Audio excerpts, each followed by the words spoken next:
Jam'iyyar Nnpp ta Jihar Zamfara ta gudanar da zaben shugabannin jam'iyyar. Zaben wanda ya gudana a babban ofishinsu da ke kan titin Bypass Gusau babban birnin Jihar Zamfara ya samu halartar wakilan hukumar zaɓe mai zaman kanta, jami'an tsaro da kuma magoya bayan jam'iyyar. Bayan kammala zaben, shugaban jam'iyyar da aka sake zaɓa wanda dama shine shugabanta, Honorable Usman Sani Maru, ya yi godiya ga wakilan hukumar zaɓe da jami'an tsaro bisa gudunmawar da suka basu. Honorable Maru ya yi kira ga 'ya'yan jam'iyyar ta Nnpp da su ci gaba da bada haɗin kai domin ganin an kafa gwamnati a jihar Zamfara da ma ƙasa baki ɗaya. Nnpp! Nnpp! New Nigeria! New Nigeria! New Nigeria Education for all.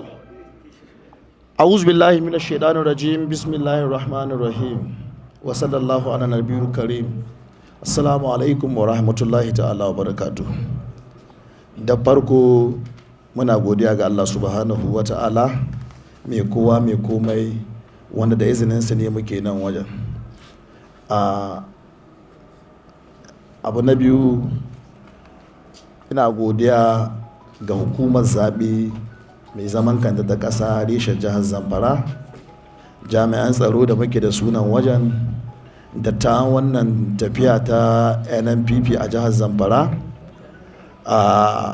Godiya zuwa ga kwamiti na wannan shirye-shirye da aka yi, su barista ta kai su Alhaji Ibrahim. Godiya ta musamman zuwa ga 'ya'yan jam'iyya ta Nnpp, musamman ciyamoma na local government structure mu ta jiha. Ina godiya, ina ƙara gode muku, ubangiji Allah ya saka mu da kowa da alkhairi.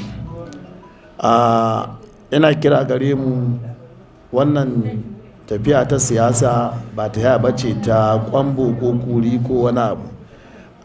Mu ɗauki cewa kamar yadda kowa ke fita kasuwa yana nema, mu ma kasuwa ce muka fito muka girka namu gida na siyasa.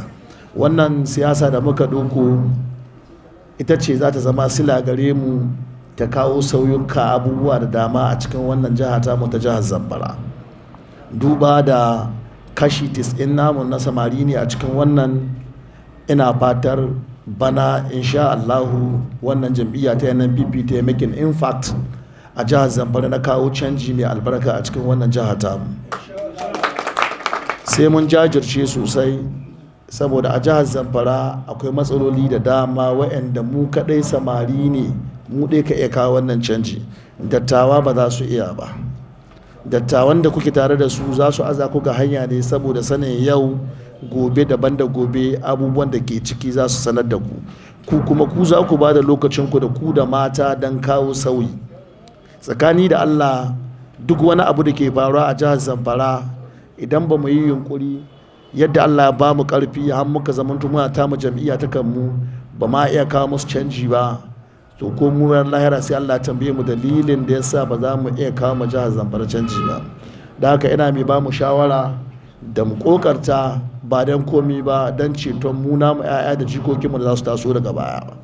Domin jihar Zamfara ita ce abin tunƙaho gare mu. Babu wata jam'iyya da ke jihar Zamfara wadda za ta tara kaliba na samarin da muke da ita a jihar Zamfara. Babu ta.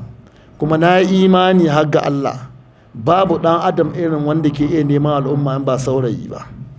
A bisa wannan bagire na wannan jam'iyya, muna kira gare mu mu haɗa ƙarhi da ƙarhi domin kawo mu jihar Zamfara sauyi mai albarka.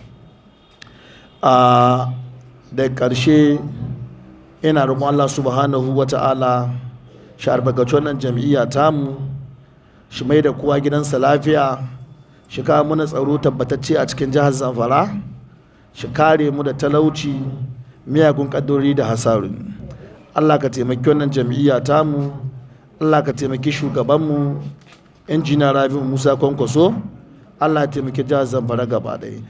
Nnpp! Nnpp! New Nigeria! Su ma wasu daga cikin shugabannin ƙananan hukumomin sun tofa albarkacin bakin nasu. Sanusi Bala, wanda an kafi sani da Izala, wanda ne publicity secretary na jam'iyyar Nnpp a jihar Zamfara. To wannan alhamdulillahi kamar kun ka sani doka ce ta ƙasa ko kuma doka ce ta INEC. Doka ce ta INEC wadda ita ce ta ba da tsari cewa duk wani party wanda a registered party to dole ne sai ya bi wanga tsari na Congress tun daga mataki na ward har zuwa mataki na local government da kuma mataki na jiha. So shine mun ka bi doka, mun bi mataki na ward, mun yi kamar doka ta tanada, mun yi na local government kamar tanada ta tara. Shine yau Allah ya kawo mu 8 ga wata muka yi kuma na jiha bakin daya, muka zaɓi shugabanni na jiha na jam'iyyar Nnpp, muka kuma rantsar da su lokaci guda. So wannan ba karamin sa'a bace da nasara, kuma alhamdulillahi duka shugabanni na tsaro tun daga 'yan sanda, civil defense, DSS da INEC, hukuma ta INEC sun zo wurin kuma sun tabbatar da mai abu bisa doka da tsari. To sako na al'umma jihar Zamfara su dibi tsarin yanda jam'iyyu suke, su ga wane fati ne yake da tsari. To alhamdulillahi mu fatinmu yana da tsari, muna da haɗin kai tun daga Madugu har zuwa nan jiha. Sunana Abdulrashid Usman Alkali, youth leader na jam'iyyar Nnpp, kamar yadda aka rantsar da mu da Allah ya nufa a yau din nan, yau 8 ga watan Disamba shekara ta 2027. Kamar yadda muka saba, duk da ba zan je da nisa ba, kokarinmu ya sa aka ɗauko mu aka bamu mukaman da aka bamu, don haka za mu ci gaba da kokarin da muka saba, kuma za mu ƙara haɓaka da ƙwazo domin mu tabbatar da al'umma matasan jihar Zamfara sun shigo jam'iyyarmu. Jam'iyya ce wadda ba mu da wani shamaki ko wata fargaba, muna da haɗin kai, mun yarda da junanmu, kuma akwai shugabanci da biyayya ga magabata, ba kamar sauran jam'iyyu ba wanda suke da matsaloli waɗanda ba su da iyaka. Muna matuƙar farin ciki da murna, muna son Kwankwasa Allah Ubangiji ya ƙara ɗaukaka shi, Allah Ubangiji ya ƙara hawa ya yi sama, muna mai fatan alheri. Mun ji daɗi, Allah kuma ya sake haɗa mu da alheri ko ina ne za mu je wallahi. To assalamu alaikum wa rahmatullah, sunana Honorable Saud Hamza Kasuwar Daji, chairman na ƙaurar namar local government na Nnpp. To alhamdulillah, godiya ta tabbata ga Allah maɗaukakin sarki mai kowa mai komi, wanda ka yin komi lokacin da ya so.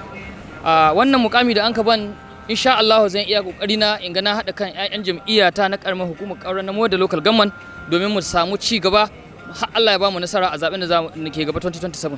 Sunana Zayanu Abdullahi Bakura. To wannan taro da an kai a wannan ofis din namu na kaddamar da shugabannin jam'iyya ne matakin karamar hukuma har zuwa jiha. Ina kiran al'ummar Najeriya gaba daya su karkato su zo mu zaɓi jagora Dr. Rabi'u Musa Kwankwaso domin ciyar da Najeriya mu gaba, musamman mu arewa, domin duk wanda ke arewa ya san da cewa ba mu da wani jigo tilo yanzu kwara guda mai son arewa da 'yan arewa da ya kai ga Dr. Rabi'u Musa Kwankwaso. Na samu nasara ne, an bani chairman na ward, ba don komai ba saboda jajircewa da wasu abubuwa da zamu zakulo mu canza fatin Nnpp. Mun gamsu da shiya bisa ga cewa jagora Kwankwaso baya da wani kuduri ga rayuwa ta, yan bancin ya ga talaka ya ji daɗi. Yau ne ranar da muka yi convention na tabbatar da shugabannin fati na jihar Zamfara da na ƙananan hukumomi, kamar yadda muka yi convention na cewa tun daga 1 ga wata an yi na shugabannin local government, yau 8 ga wata an yi na shugabannin ESCO na jiha. To bisa ga wannan convention aka da kaddamawa, muka ga ya dace mu sanar da al'ummar Najeriya cewa yau ce ranar da aka yi convention ta jihar Zamfara a ƙarƙashin wannan jam'iyya mai albarka ta Nnpp. Sunana Sa'adu Ibrahim Kwaran Shinkafi, magayakin Kwankwaso. Allah shi ke ba da mulki ga wanda ya so a lokacin da ya so. Allah ya kaddare ni da karɓar wannan mukami, kuma zan iya ƙoƙari na insha Allah na tabbatar da nasarar jam'iyyar mu a wannan tafiya.